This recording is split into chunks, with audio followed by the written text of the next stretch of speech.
Greetings from New Zealand, and it's great to be joining you for the Cities4Children event at COP26. At the Partnership for Maternal, Newborn and Child Health, PMNCH, we believe that children and young people must be at the heart of decision making on all issues impacting on them. At the top of those issues these days is how we act on the climate crisis.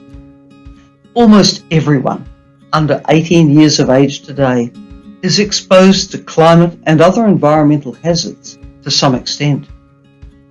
Children and young people are particularly vulnerable to climate risk in low-income countries and especially in humanitarian and fragile settings.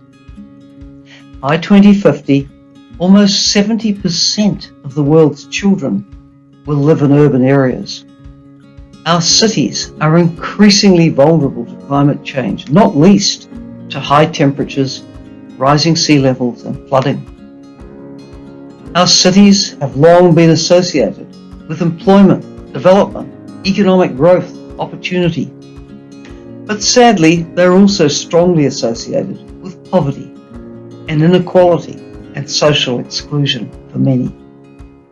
Those problems are then compounded by poor sanitation, infrastructure and transportation systems.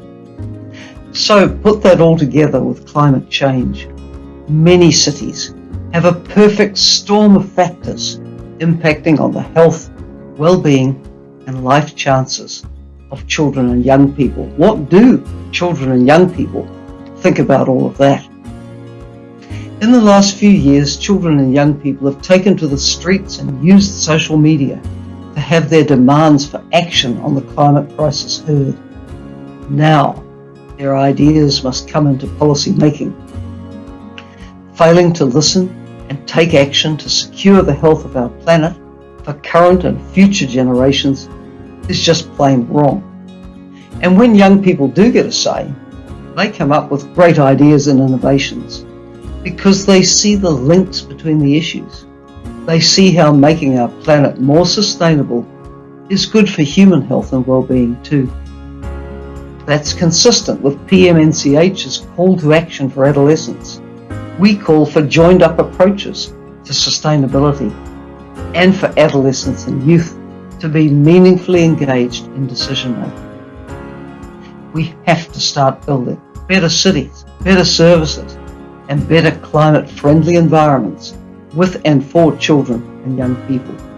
So let's begin by always including them in decision making. That should be the norm, not the exception.